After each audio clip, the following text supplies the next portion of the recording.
In our last lesson, we looked at Debussy's Des Pas sur la Neige to understand his harmonic style. Now we'll look at Fauré, since he was such an important influence on Ravel and also on Nadia Boulanger and the many important composers who studied with her, like Aaron Copland, David Diamond, Elliott Carter, and so on.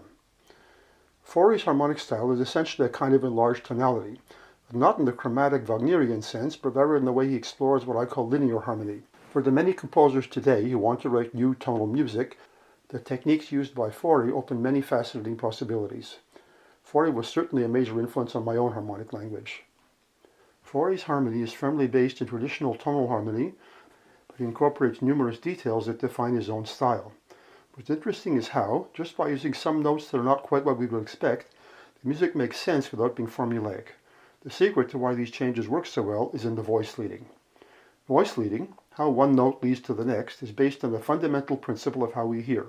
Successive notes in the same register are normally heard as constituting a coherent line. Of course, one could make this less likely, for example by giving them to extremely contrasting timbres, but all other things being equal, such lines are easy to follow. Most of Fauré's distinctive harmonic colors come from small alterations of voice leading. Let's see how this works. Here's the start of the Agnus Dei from his Requiem. The score is here displayed in a reduction for keyboard. Let's listen.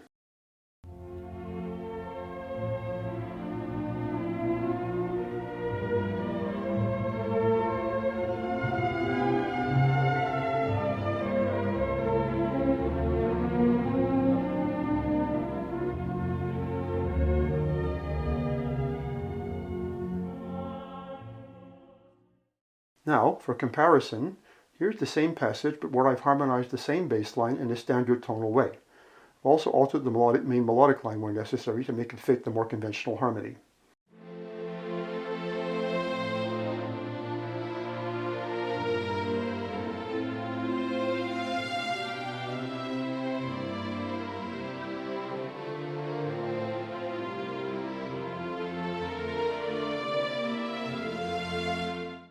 Let's compare the two versions in detail. The first difference between them is at the end of measure 1. Fauré's version has an E natural, whereas in the more normal harmonization here, it would be with an E flat, like a 5 of 4. The 4 chord comes next, as expected in both versions, but note the upward suspension, CD, in Fauré's version. Classical suspension is normally resolved downward. Following the 4 chord, Fauré has a 7-7. Which normally would lead to a tonic chord, but instead he goes to an A minor chord, so the E7 acts a bit like a modal dominant of A. In my harmonization, the 7-6 goes to 1-6, a normal resolution. Fauré only reaches the 1-6 after the A minor chord. Using third-related substitutes like this, A minor and F major, gives the progression distinctly modal sound. After the 5 of 5 at the end of measure 3, we expect a clear dominant harmony. But instead, Fauré has a 1-6-4, and then a 7-7, followed by a 3-6. Again, the A minor chord here substitutes for the tonic, and the effect is rather modal. In measure 5, Fauré goes to a 6 chord, which is a fifth away from the 2 chord that precedes it. In standard harmonization, the deceptive progression to 6 would be prepared by a dominant chord, as it is in my version.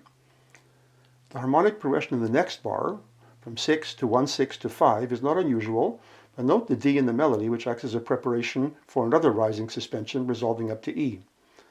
The D as a preparation sounds a bit like a 6-4 chord, which is not what we would expect in this context.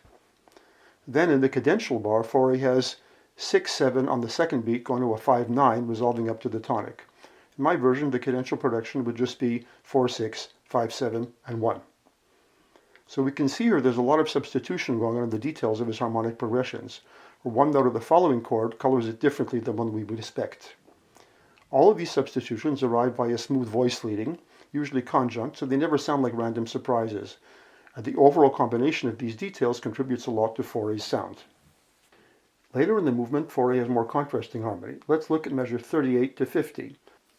Let's listen.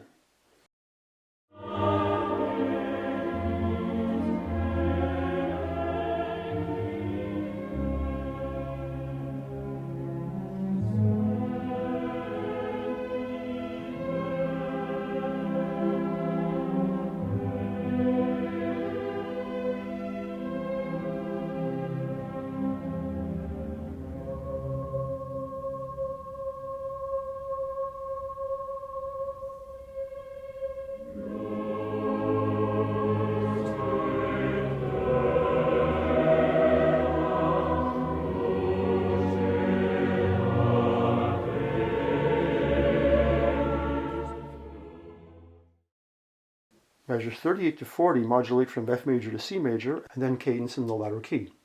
The details of the harmony function in the same way as the passage we looked at above. After the cadence, Fauré alternates between an E major 6th chord and a C major 6th chord. Apart from the bass, all the voices are conjunct, but this is a slightly stronger harmonic contrast than any we've had up till now in the movement. After the bass stops on C major in measure 45, the choir starts the new phrase, Lux Aeterna, which means eternal light. And now we have the strongest harmonic contrast yet. The new section starts in A flat major. This is a major third below C major, just as E major was a major third above. But instead of just alternating the two keys, as he did in measure 38 to 44, Fauré stays in A flat. But the A flat here is ambiguous in a different way. It includes chords from A flat minor as well as A flat major. The combination of the major contrast in measure 47 with the subsequent tonal ambiguity makes this section more intense. Again, all these progressions are held together by smooth voice leading. And overall, they're also an example of another general principle I've already referred to. Harmony in a larger piece requires various degrees of contrast. The surprises in the first passage we looked at were all in or close to F major. Now we are much farther away from home. The music does eventually return to closer keys and the movement ends in D minor, which shares a key signature but not a tonic with F major. This is an interesting point. Fauré doesn't feel the need to have this movement end in F major, but just to return to the notes of the scale. Unless they have perfect pitch, most people don't notice such long-term changes.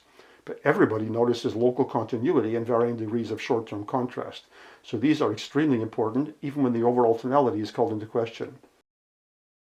As we will see more and more in the coming lessons, the common notion of tonality needs to be enlarged. Fauré's music is certainly tonal in the sense that there's definitely a sense of direction. Without that, his harmonic surprises would have no effect. And there's also a sense of various degrees of tonal contrast, as we described above. But the idea of returning to the tonic at the end of a long movement is not always as meaningful. In the Requiem, the other movements do turn around D minor, so this ending does fit the overall tonality of the work. But as we shall see, the idea that a large work must begin and end in the same key is less and less taken for granted in the 20th century. Our next lesson will have more to say about Fauré, in particular about his characteristic cadences.